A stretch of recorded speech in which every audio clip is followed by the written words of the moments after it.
What's going on, everybody? Thank you all for joining me today. If you haven't already, please make sure you hit the like button because that's the most important thing you can do for me on this channel. What it does, that helps to make sure that those who are subscribed to the channel will indeed get the notifications, and it also helps to push this video through the YouTube algorithm as well. Secondly, if you're new to the channel, or maybe you've been ghost watching this channel for quite some time now, please do me a favor and yourself a favor by hitting the subscribe button as well as the bell notification next to the subscribe button so you can be notified whenever I release a new video. And lastly, please make sure you share this video out on your social media platforms to your family and friends to inform them on this news and information. And yes, that does help to give me a slight boost in the YouTube algorithm as well. And with the introduction out of the way, let's get into today's news. And today we have to discuss the numbers for early voting. The numbers are starting to come in as far as percentages are concerned when we're comparing 2020 percentages to the 2024 percentages. And I will say this much as we head into the news clip that I want to cover first. Donald Trump is surging in early voting. He is 100% crushing it over Kamala Harris compared to last election. Let's jump into this clip right now. On the likely partisanship of the voters that we've seen so far, we're seeing more Republicans as a share of the electorate than Democrats. Take a look at that. 4 years ago, less than a third, only 32% of people that had voted so far were Republicans. That's up 6 points so far this cycle. Now, that could be a sign of enthusiasm among Republicans. It could be because Donald Trump is sometimes at least supporting early voting. And it may be that these are voters they're going to vote anyway on Election Day. But the bottom line is that people are voting and they're enthusiastic about this race. In Pennsylvania, we've seen Republicans so far ahead of the 2020 pace. Again, Democrats are still a larger share of early voters, but there are more Republicans in just about all of the states where we've seen significant votes so far. So once again, what we're seeing here, and I'll zoom in, is compared to 2024, Donald Trump is actually up 6% in early voting numbers, and Kamala Harris is down 4% from 2020 numbers. Trump is up 6%, Kamala is down 4%. And that's significant because what I want to do is take us back to this article here that I referenced on 2 separate occasions last week. Remember, this October 11th, I believe it is, New York Post article, which is titled "Early Voting is Down Significantly Compared to 2020. And the data holds bad news for Democrats." It looks like this holds true. Now, I'm not going to go through this entire article again, but I will go through some, you could say, bullet points of what's the most important here, right? And it's that early voting is down overall 45%. It's down 45%. Requests for mail-in ballots are down 58%. And when we're talking about the battleground states individually concerning requests for mail-in ballots, right? Georgia requests for mail-in ballots are down 84%. North Carolina is down 75%. Wisconsin is down 59%. Pennsylvania is down 36%. And Michigan is down 24%. So as it pertains to requests for mail-in ballots, they are down significantly. And it was those mail-in ballots in Pennsylvania that really got Joe Biden over the finish line, or I should say across the finish line, in the 2020 election. Now, another thing that I find very interesting is that if you revisit yesterday's episode of Face the Nation this past Sunday, there was a strong focus on that show to have the Secretary of State from both Georgia and Michigan on to discuss how voters can expect most likely to not receive same-day results. I just found it interesting that they made it a point to have those 2 Secretary of States on to highlight those things, right? Now, they're not the first ones to essentially put their statements out early that you can expect to not get same-day results. Pennsylvania was actually the first one to do it.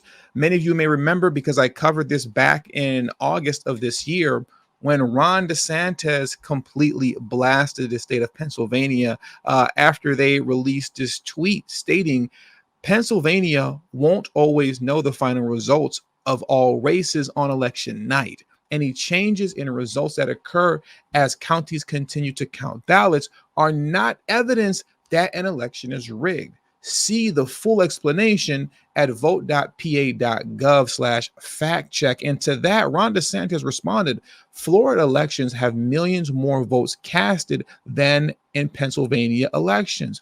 Yet we count the votes and report the results on election night and do so in an efficient and transparent manner. And during the live stream, when I covered this back in August, which is why you should be subscribed to this channel so you get this information a lot earlier, during that stream, we did fact check Ron DeSantis. And yes, indeed, Florida does receive, or I should say, they do cast millions of more votes in Florida, to which over there, Ron DeSantis is able, well, not him personally, but in Florida, they're able to tally up the votes and give you same day results that night compared to Pennsylvania, where they don't have as many people casting votes as they do in Florida. So once again, this was Pennsylvania putting out their official statement back in August to not expect same-day results. And now we're going to head back over to Face the Nation. I first want to play a quick from the Michigan Secretary of State, Jocelyn Benson, who discussed the same thing. Essentially, she stated same-day results, not so much. So let's hear what she has to say, and then we're going to get into the Georgia Secretary of State afterwards. Do you expect to get results? Let me rewind that back just a little bit. How quickly do you expect to get results? Well, you know, in 2020, we had the results of our highest turnout election in Michigan history within 24 hours of the polls closing. The unofficial results were completed by 8 p.m. on Wednesday. So we're tracking that again this year. We do have more options to process ballots sooner than Election Day, which is where we were restricted in 2020. So I'm optimistic we could see results even sooner, but I would estimate end of the day on Wednesday as the best guess on how we'll perform. But that said, we will always prioritize accuracy and security over efficiency, understanding how much people will want those results. We're still going to make sure the process is secure and accurate before we put anything out to the public. But that said, we understand people's energy and excitement, and we'll be working hard to ensure those results are ready as soon as possible. So in Michigan, they're saying roughly around 24 hours. I wouldn't be surprised if it takes a little bit longer than that. And I'll explain in a moment as we let the Georgia Secretary of State, Brad Raffensperger, discuss whether or not we can expect same-day results in Georgia. Let's get into that clip next. They spend all this money on machines, and then they announce, we expect to have the results like 7 days after the election. If you had paper ballots, you get them at 10 o'clock. France went to paper because what we did didn't work. He's pointing to a lack of paper ballots as a problem here. Is he accurately describing what's happening, and how long will it take to tabulate votes? In Georgia, 100% of all the votes cast will be on a paper ballot. But actually nationwide, it's going to be over 96 to 97% of all voting in America will be on paper ballots. But we also just put into law this year with SB 189 that all early votes and all early accepted ballots, they all will have to have their results reported by 8 p.m. That's 70, maybe even 75% of all the vote totals will be reported no later than 8 p.m. on election night. Won't take 7 days to tabulate votes, as he said? Absolutely not. What we will be waiting for is the overseas ballots that come in no later than Friday, and so those will then be the final numbers. And we'll just see if that makes the difference in the total vote totals. I understand we're very competitive, and that's why we've done everything since day one to make sure we have fast, accurate, and secure elections for all my voters here in Georgia. So what we will be waiting for are the overseas ballots. Now, why is it significant that he mentions that this election? Because obviously this isn't the first election where overseas ballots are coming in. But the relevance in him saying that is this. Many of you may remember that I covered this as well on a previous live stream, that Democrats are investing 6 figures into turning out voters living outside the United States. This is the first time that the DNC is actually investing in voters outside of the country. They haven't done that before. So because this is the first time that they're actually putting heavy investment into voters outside of the country, logically, that would lead us to think and believe that we can expect more overseas ballots to be coming in than normal, which would then obviously logically kind of make you believe, lead you to believe that the result timing could be a little extended, right? Hopefully it's not, but it's possible that that may be the case, especially when they're focusing specifically on swing/battleground states. I want to go down a little bit to this article for you guys. I'm not going to read through the whole thing, but I specifically want to focus on this sentence here that reads, the DNC believes that this cycle, more than 1.6 million voters abroad are from the battleground states of Arizona, Georgia, Michigan, Nevada, North Carolina, Pennsylvania, and Wisconsin. That's why they're focusing on those overseas votes, to which they'll be waiting for those ballots to come from abroad. Now, obviously, all 1.6 million of those living abroad will not be voting. All 1.6 million.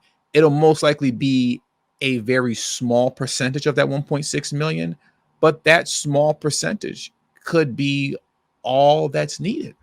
It could be all that's needed to swing a state from either Democrat or to Republican. It could be all that's needed.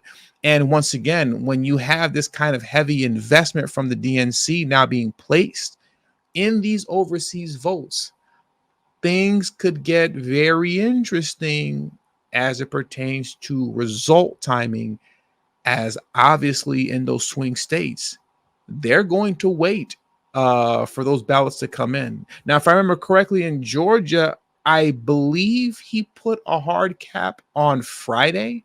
But I'm sure for many of us, including me, that's just too long, man.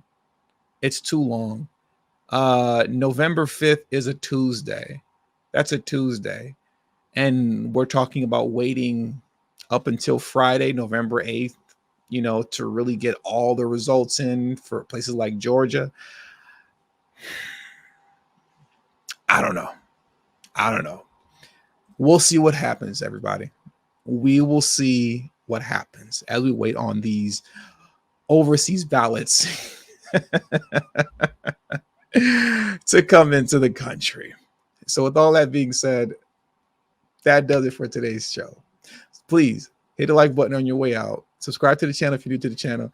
Share this video out on your social media platforms. And also don't forget to follow me on Telegram and Rumble at TD Media Group. The link to my Telegram and Rumble will be in the description box below and pinned in the comment section as well. It is very important that you follow me on both Telegram and Rumble. Please do that for me.